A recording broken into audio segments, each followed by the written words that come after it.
This is Kitty Boitnott of Teachers in Transition, the podcast and the YouTube channel, and welcome back for another episode. This week we're going to be talking about stress and managing stress more effectively and proactively.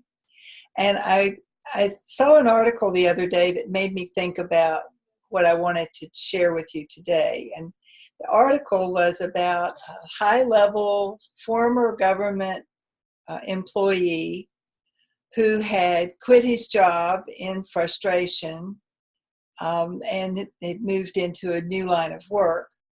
But he had shared that while he was still working in his job and felt so overly stressed and upset so much of the time because of things that were going on in his work, that he had started to use a particular app on his phone that he had used to help him manage his stress. And it occurred to me that we bandy about the idea that there's an app for that. There's an app for just about everything. If there isn't yet an app, someone is going to figure out a way to create one. And so that's why our phones are full of all sorts of apps that we use. I know I use them quite a bit. The one that he offered that he used in particular was Headspace. So I did a little bit of research and found a list of 13 different apps that you might want to consider as potential stress busters in your own day-to-day life. Now, Headspace in this particular article that I found is described as a gym membership for the mind.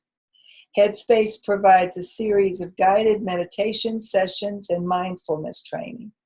A free trial is available and with additional sessions available by subscription. Hardly any of these are going to be totally free.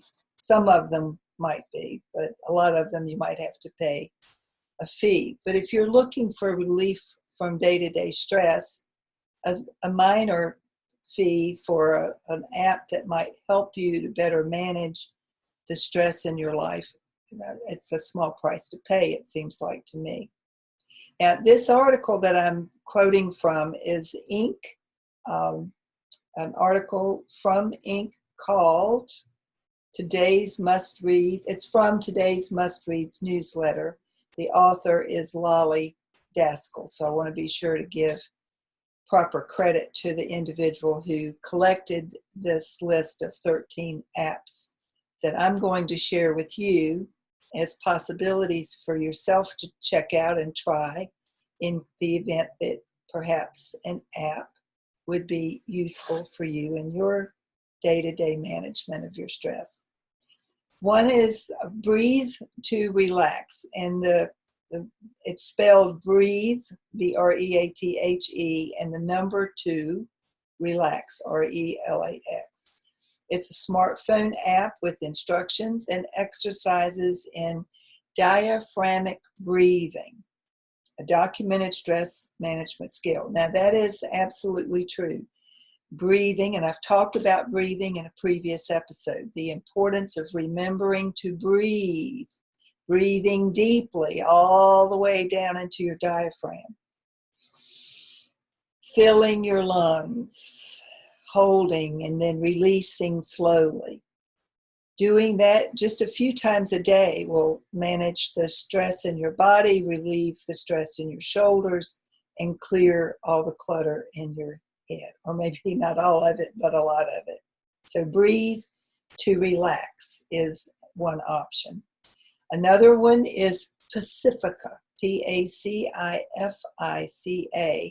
It provides deep breathing and muscle relaxation exercises, daily anti-anxiety experiments, and tools including a mood tracker. Excuse me. Recording your own thoughts can help you understand your thinking patterns and recognize possible anxiety triggers. So that is Pacifica. Another one is GPS for the Soul. It's a stress management app. I believe I read, that doesn't say it on here, but believe that that's the one that was developed for Ariana Huffington and Deepak Chopra to use. So it is helps you to manage your stress with meditation tools, and it includes calming pictures and music. Happify. I've had Happify as an app on my phone for quite a while now. A brain training app based on research showing that some types of activity can help you combat negativity, anxiety, and stress while fostering positive traits like gratitude and empathy. Happify. Happify. Stress Doctor is another one. A cycle of stress-busting, deep breathing exercises combined with a heart rate monitor so you can see the effects on your body in real time. Stress Doctor. Headspace, which I already mentioned. Personal Zen, Z-E-N, developed with a professor of psychology and neuroscience, a series of games based on clinical findings about methods for reducing anxiety levels.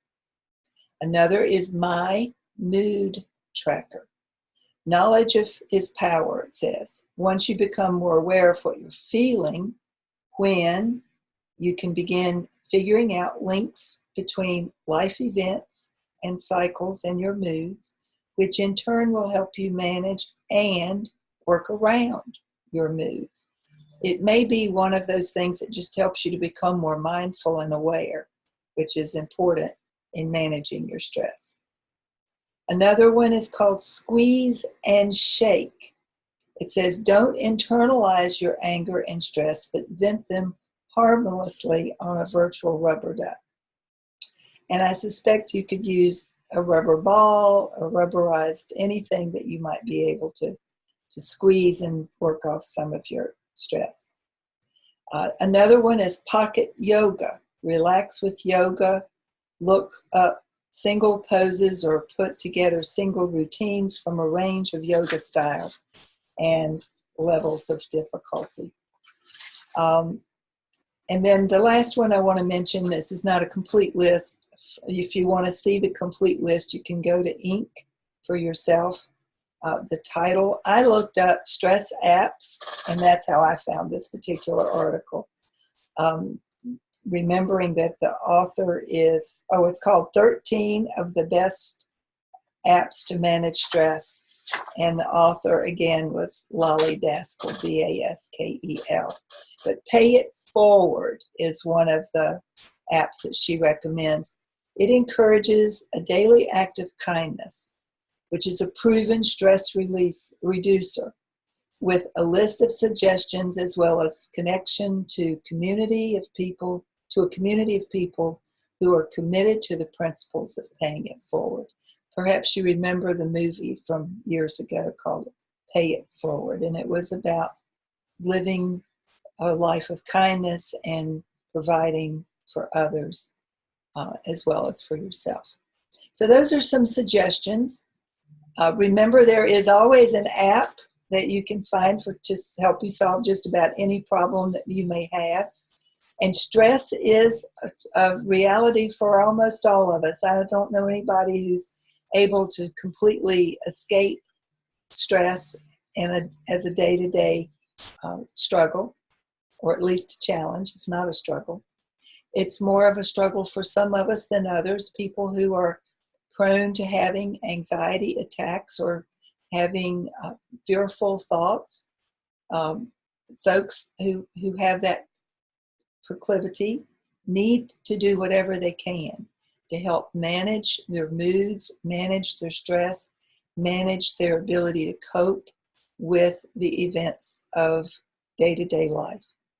And I'm not going to kid you, day-to-day life in 2019, moving in quickly into 2020, is a stressful time for all of us, regardless of where you may be in the world, regardless of what may be going on around you.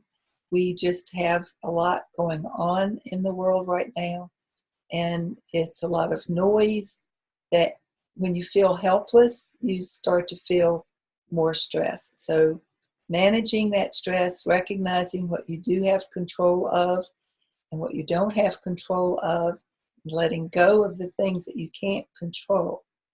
Those are some strategies that you can use for managing your stress on a day-to-day basis. I hope you'll try out some of these apps. I know I've enjoyed using the Happify, and I'm interested now in checking out some of these others. That's it for today. If you have any questions, please email me at kittyboitnut@gmail.com. I hope you will plan to subscribe to the podcast channel as well as to the YouTube channel at Teachers in Transition. Leave a review if you would. I'd love to hear from you. Ask questions and let me know what topics you'd like me to be covering as I talk one week about stress and another week about career transition. Stay tuned too for an upcoming webinar workshop that I'm going to be offering on the topic of passion and purpose. I'd love for you to join me, and I'll be sharing the details of that in the next few weeks. Have a wonderful week, and until then, this is Kitty Boitnott at Teachers in Transition.